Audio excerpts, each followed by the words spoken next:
Hello friends, welcome to my YouTube channel excellent dream में। Today I will discuss about preamble which is part of the constitution because its name is प्रस्तावना इन हिंदी। तो चलिए हम start करते हैं। What is the preamble? preamble जो है preamble एक उदाहरण है संविधान का।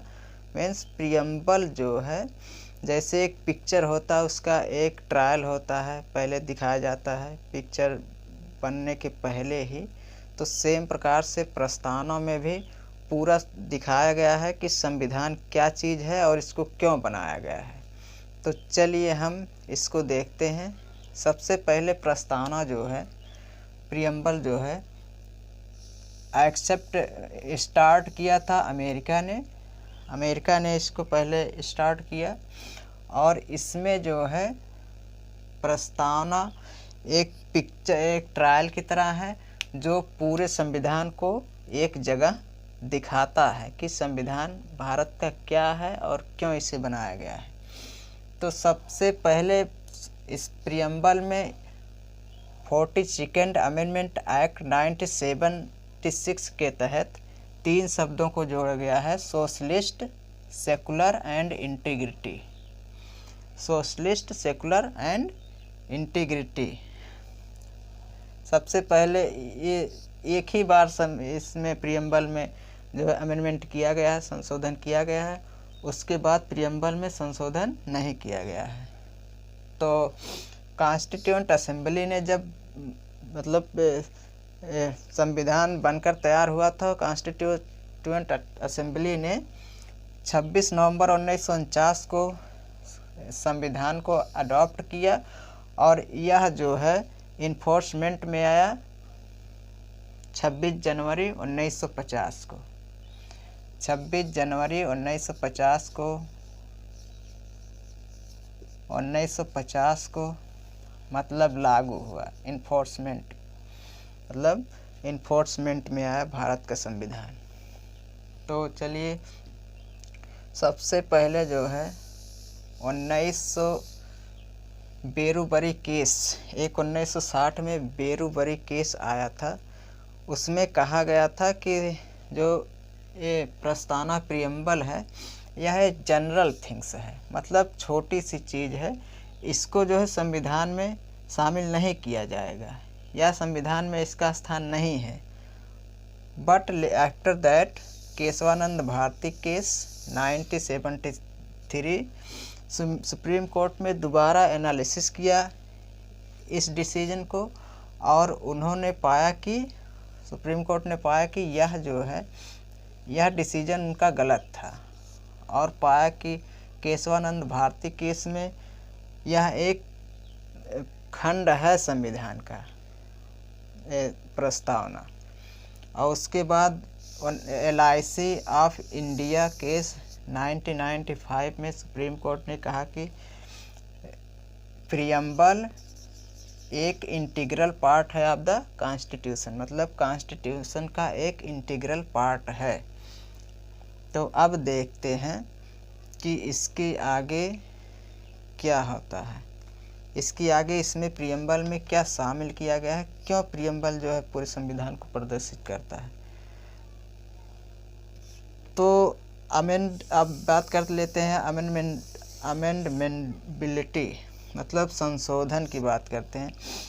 अंडर आर्टिकल 368, मतलब संविधान में अगर कुछ भी चीज़ बदलना है, कोई भी स्ट्रक्चर चेंज करना है, तो उसको जो है आर्टिकल 368 के तहत अमेंडबिलिटी किया जाता है। अब देखते हैं इसमें जो है कीवर्ड्स हैं, जैसे अमेंडबिलिटी अंडर आर्टिकल 368 के तहत कोई भी पार्ट है उसका अमेंड किया जाता है। तो अब इसमें कीवर्ड्स जो हैं सोशलिस्ट हैं। पहला कीवर्ड सोशलिस्ट शामिल किया गया है। सोशलिस्ट का मतलब जो है इंडिया ने डेमोक्रेटिक सोशलिस्ट को अपनाया, कम्युनिस्ट सोशलिस्ट को नहीं अपनाया, क्योंकि डेमोक्रेटिक सोशलिस्ट में जो है अपने मतलब सभी जो प्राइवेट प्रॉपर्टी वाले हैं या पब्लिक प्रॉपर्टी वाले सब मतलब अपना जो है अपना स्वतंत्र हैं, और जबकि कम्युनिस्ट डेमोक्रेसी में ऐसा नहीं होता है।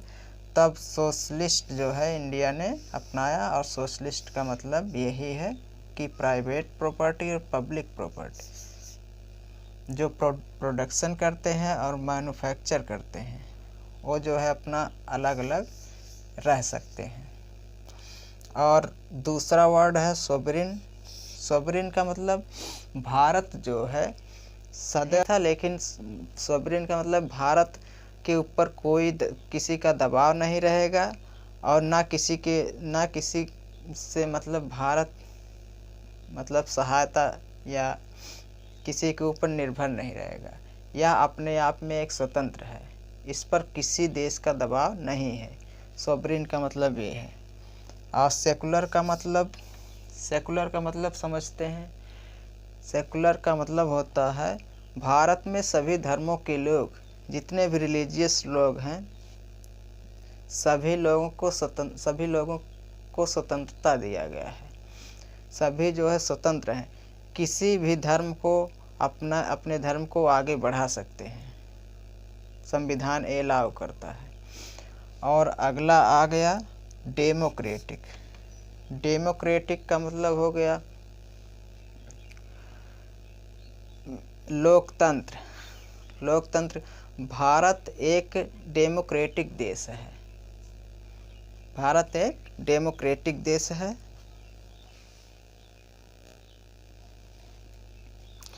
डेमोक्रेटिक का मतलब जो सुप्रीम पावर होता है उस देश का, वह जनता होती है। जनता जिसे भी चाहती है उसको उस देश का सुप्रीम बनाती है। तो डेमोक्रेसी का मतलब जो है यही हुआ।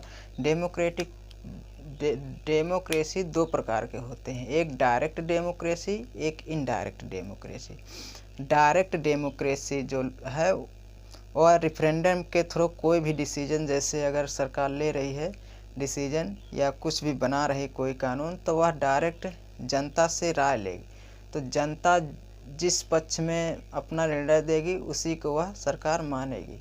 और इनडायरेक्ट डेमोक्रेसी का मतलब है जैसे हमें राष्ट्रपति हम लोग चुनते हैं भारत में राष्ट्रपति को, तब हम सबसे पहले जो है यहाँ के जो प्रतिनिधि हैं उनको चुनेंगे, फिर वो जाके जो है राष्ट्रपति को चुनेंगे। तो ये इनडायरेक्ट डेमोक्रेसी हो गया। तो भारत में इनडायरेक्ट डेमोक्रेसी है। और रिपब्लिक का मतलब हो गया भारत जो है एक रिपब्लिकन देश है। जैसे ब्रिटेन में है। रिपब्लिक दो प्रकार का होता है मेनली, एक है मोनार्ची और एक है डेमोक्रेटिक। हाँ, मोनार्ची का मतलब कोई भी राजा या रानी जो अपने वंशानुगत हेरिडिटरी कंडीशन के तहत पोजीशन पाता है उसको बोलते हैं मोनार्ची। मतलब वह जनता के द्वारा चुना नहीं जाता, वह वंशानुगत राष्ट्र का सुप्रीम बनता जाता है, जैसे ब्रिटेन में होता है। अब भारत में जो है डायरेक्ट जो है जनता के द्वारा जो चुने जाते हैं, जैसे राष्ट्रपति जो है जनता के द्वारा हम लोग चुनते हैं, तो यहाँ पर जो है बोलते हैं रिपब्लिक डेमोक्रेसी। और जस्टिस, आगे देखिए जस्टिस का मतलब न्याय। मतलब हमारा संविधान जो सभी को समान न्याय देता है, सभी को मतलब अपना अधिकार है न्याय पाने का, ये संविधान कहता है। और उसके बाद लिबर्टी का मतलब कोई भी जो है अपना विचार रख सकता है, कहीं भी घर बना सकता है, या पूरे भारत में कहीं पर घूम सकता है, या अपना जो है कोई भी किसी के साथ भेदभाव नहीं करेगा। और उसके बाद इक्वलिटी आ गया। इक्वलिटी का मतलब है कोई भी व्यक्ति जो है किसी के साथ मतलब डिस्क्रिमिनेट नहीं करेगा या भेदभाव नहीं करेगा, चाहे वह जाति के आधार पर या ऊंच नीच के आधार पर या जो है धर्म के आधार पर, किसी के भी आधार पर कोई भी किसी भी सिटीजन्स के साथ भेदभाव नहीं करेगा, समान रूप से सभी के साथ व्यवहार करेगा। तो अब बात आती है इसमें संशोधन होना चाहिए कि नहीं होना। तो सुप्रीम कोर्ट ने एट लीस्ट अंत में कहा कि जो है इस सिर्फ एक ही बार इसमें केशवानंद भारती 1973 में ही 3 शब्दों को जोड़ा गया है, socialist, secular and integrity. After that ही supreme court held that it is a part of general features, मतलब main feature of the constitution, so it can not amend. इसलिए सुप्रीम कोर्ट ने कहा कि इसको जो है अमेंडमेंट नहीं किया जा सकता। तो बहुत क्वेश्चन में कभी कभी आता है कि क्या प्रस्तावना में हम अमेंडमेंट कर सकते हैं, तो इसका मतलब प्रस्तावना में अमेंडमेंट नहीं किया जा सकता है। तो आज के वीडियो में बस इतना ही। तो अगर वीडियो अच्छा लगा हो तो चैनल को सब्सक्राइब और लाइक और शेयर ज़रूर कीजिएगा। जय हिंद, वंदे मातरम।